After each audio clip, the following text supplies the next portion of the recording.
A lua cheia era dona do breu do céu naquela madrugada. Debaixo dela, vários pontos brancos contornavam a casa de seu Genésio, dentro da massa do mato.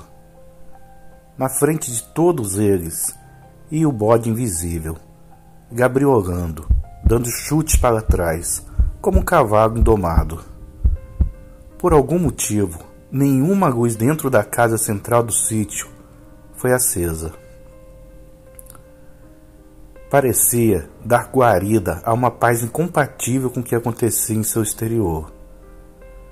Os animais deram 7 voltas na casa, sempre liderados pelo bode negro, até que o líder sinistro virou à esquerda, na direção dos fundos da propriedade. Das cabras e dos cabritos brancos e malhados que ficaram para trás, algumas seguiram também na direção dos fundos, mas boa parte permaneceu próxima à casa, parando, uma de cada vez, em um trecho do trajeto para pastar, de modo que toda a casa ficou rodeada de cabras brancas, enfeitando a massa negra do mato alto. Durante quase toda a madrugada, o bode preto ficou correndo pelo pasto maior, nos fundos do sítio, onde os cavalos ficavam durante o dia. O bicho correu durante horas, como se sua energia não tivesse fim, gabriolando, girando no ar, caindo e rolando sobre o gramado, como se possuído por alguma entidade étera.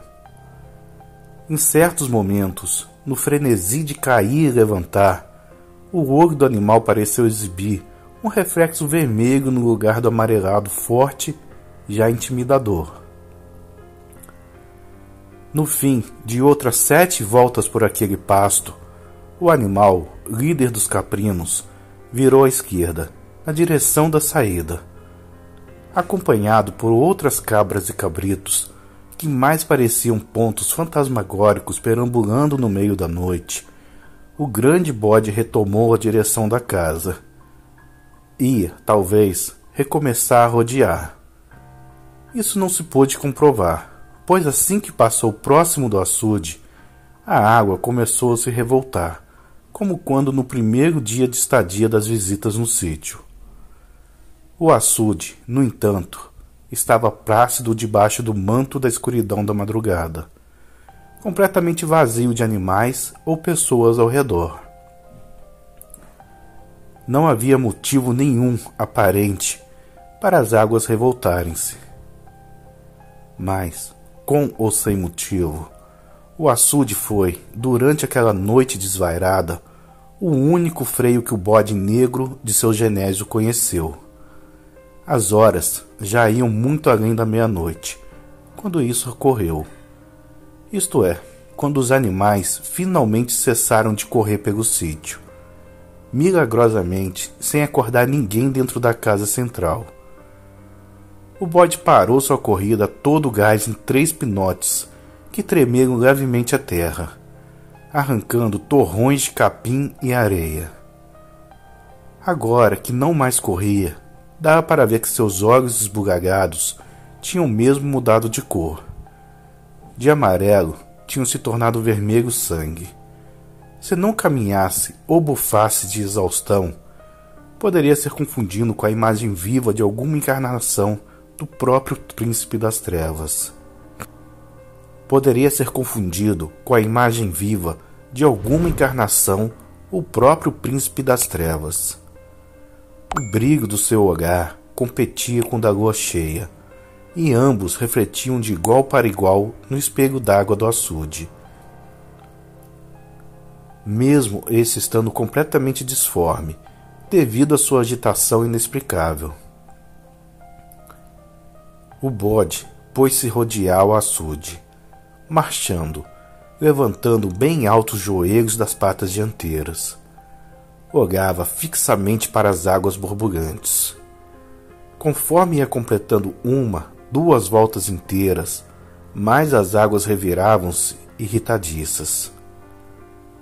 O bode, ao completar, pela 3ª vez naquela noite, 7 voltas de dentro do pequeno açude, emergiu uma cobra gigantesca, tão gigantesca que, se vista de fora, antes de entrar no lugar de onde agora saía, ninguém jamais cogitaria a possibilidade de ela poder esconder-se ali. Aos entendidos do vasto folclore brasileiro, tal criatura poderia ser comparável à incrível Boiúna, a senhora das águas da região amazônica, no norte do país.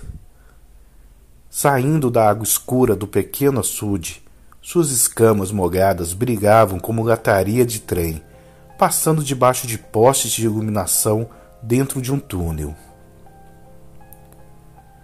Erguia-se e erguia-se mais. Era como se seu corpo não fosse acabar. Só quando finalmente conseguiu avistar todo o telhado da casa central adormecida, foi que a cobra parou de crescer e olhou para baixo. Do seu ângulo de vista, discernia apenas os 2 pontinhos brilhantes, reflexos dos olhos escarlates do bode preto. Ele era nada diante daquela aparição. Continuou, toda a vida, a marcha em volta do açude.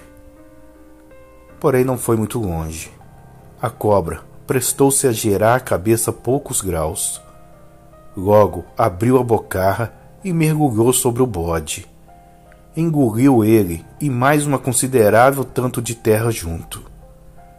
Ela então ergueu a cabeça e foi abrindo e fechando a boca, a fim de empurrar a presa toda a goela abaixo. Enquanto isso, o bode baria horrivelmente, urrava como um ser humano pedindo por socorro. As cabras e cabritinhos, que a tudo assistiam impotentes, bariam também numa tentativa desesperada de solidariedade ao líder, que ia sendo devorado. E mesmo assim, o berro sobrenatural que ecoou por todo o sítio não teve nenhuma fagulha penetrada por fresta alguma das portas e janelas da casa onde seu Genésio e as visitas dormiam. A residência inteira dormia, desligada na escuridão, totalmente alheia ao que acontecia ao seu redor. O grito do bode, a partir de certo momento, abafou-se a ponto de não se poder mais ouvir. Da mesma maneira e no mesmo instante, as cabras interromperam sua manifestação. Voltaram, sem demora, a ser débeis como antes, meros animais comuns, sem estímulo superior.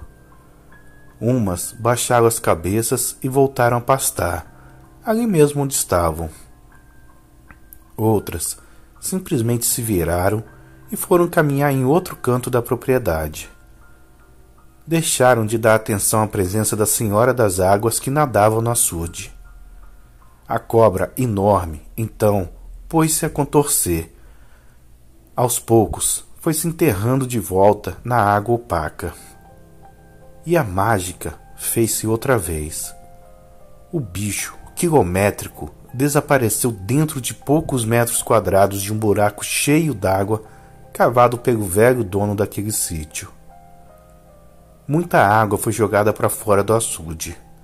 No último estalo que as pequenas ondas deram, os olhos de Rafael se abriram. Assim como todos os outros, ele dormia em seu quarto dentro da casa central. Assim também, como os outros, nem a corrida das cabras nem o berro de socorro do bode o despertaram. Mas o som líquido das águas do açude, acalmando-se, logo após o mergulho de partida da boiúna, sim, esse som seus ouvidos captaram, e captaram bem. Rafael imediatamente saiu da cama e foi para a janela. Não estava chovendo como da última vez. O coração, no entanto, não se acalmou. Viu sob o luar o cristal líquido remexer dentro do açude. Esfregou os olhos para ver melhor e então enxergou uma cauda de peixe desaparecendo dentro d'água.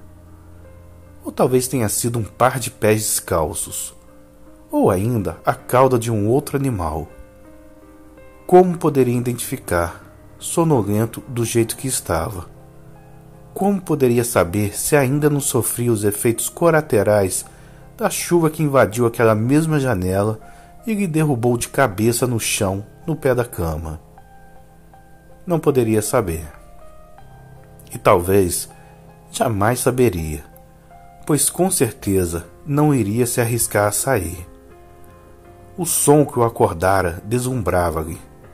As águas reviradas do açude, onde há 2 dias vira Isabela, sua afinada esposa, deslumbrava-lhe ainda mais. Mas sua saúde, tanto mental quanto física, não estavam totalmente recuperada. Nem reparou nas cabras pastando por toda parte. Fechou as cortinas, deu meia volta e se jogou de novo na cama. E ele foi a única testemunha do pouco que aconteceu naquela madrugada bizarra. Durante alguns minutos após ter entrado e ido dormir no quarto com Paulo e Melina, Robson e Henrique demoraram a pegar no sono. Mesmo assim, não chegaram a estar despertos por tempo suficiente para assistir ao espetáculo ocorrido do lado de fora. Enquanto ainda rolavam sobre seus colchões, os trotes e balidos histéricos até batiam abafados nas paredes do quarto, mas ricocheteavam sem perturbar ninguém do lado de dentro. Seria preciso uma conexão de alma e espírito muito forte para que uma das crianças acordasse.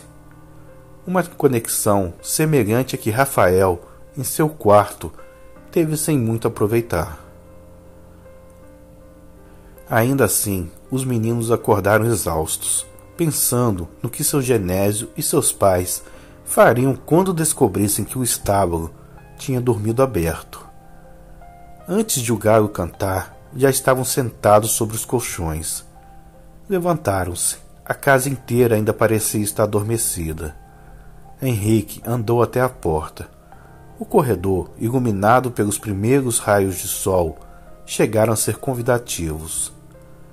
Mas Robson, no fundo do quarto, chamou sua atenção. Estava na janela, que dava visão a uma das partes laterais da casa. Henrique saiu do umbral da porta e foi até ele. Dali, onde só eram visíveis alguns metros quadrados de mato, viu que vários pontos brancos, em meio ao mar verde do capim alto, nadavam como um cardume. Eram as cabras que pastavam livremente. Os garotos correram para os fundos, olharam pelas janelas e portas da cozinha, e de todos os lados via-se pelo menos uma cabra ou cabritinho magado comendo capim. Tentaram avistar o assustador bode negro, mas não conseguiram. Também não tiveram muito tempo de pensar no que fazer. Aparentemente, a corrida até a cozinha tinha despertado os adultos um a um. A princípio, pareceu que nenhuma consequência sofreriam. Rosângela e Helena, mães de Melina e Robson, respectivamente, foram as primeiras a ver a horda de animais livres ao redor da casa. Ficaram confusas, pois sabiam que seu Genésio não os deixava dormir soltos. Só quando o velho acordou, estranhamente tarde, logo em seguida, comprovaram que estavam corretas. Henrique, foi você? Indagou Francine ao filho, logo assim que também se deparou com a cena por uma das janelas da casa. Robson e Henrique foram obrigados a confessar. Levaram um sermão daqueles. Mas seu Genésio, talvez para amenizar a situação, disse que até foi bom, pois a grama precisava mesmo de uma parada. O dono do sítio estava estranho. Parecia que não tinha dormido a noite. Sentia um cansaço pesado que lhe curvava as costas.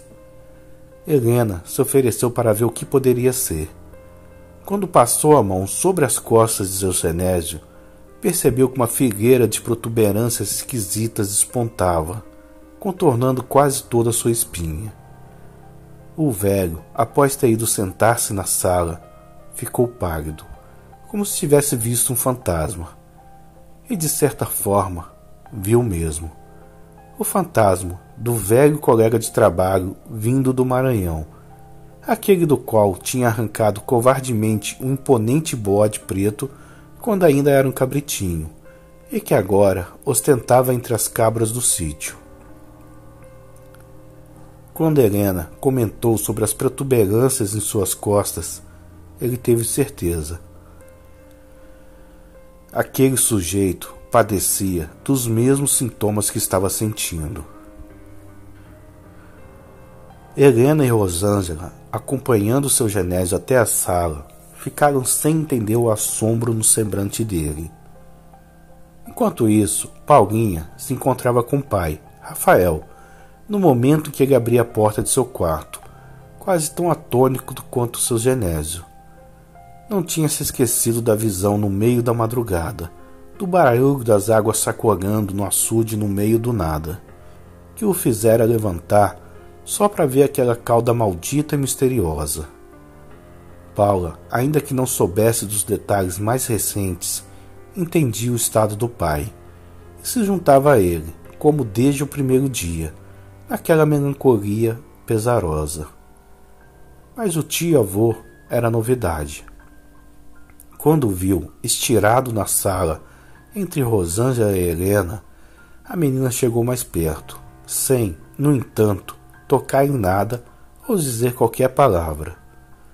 O número de pessoas perturbadas naquele sítio estava apenas aumentando. Um pouco mais aliviados por não terem sido censurados pelo dono do sítio, Robson e Henrique tensionaram em brincar do lado de fora, mas foram brutalmente impedidos por Francine. Rogério, pai de Robson, que acabava de sair do banheiro, juntou-se à mãe de Henrique e pediu ao filho que se mantivesse dentro de casa, onde era mais seguro. Por mais que seu Genésio afirmasse que não havia perigo, eles eram todos visitas da cidade, cuja vida no campo era um mistério, excepcionalmente perigoso, dados os acontecimentos dos 2 últimos dias. Rogério, assim como os outros adultos ali presentes, não tinha ouvido a história de como seu Genésio havia conseguido o bode preto que tanto fascinava os meninos. Mas, apesar desta ignorância, ficava pouco a pouco mais ciente de que algo muito estranho acontecia naquele sítio.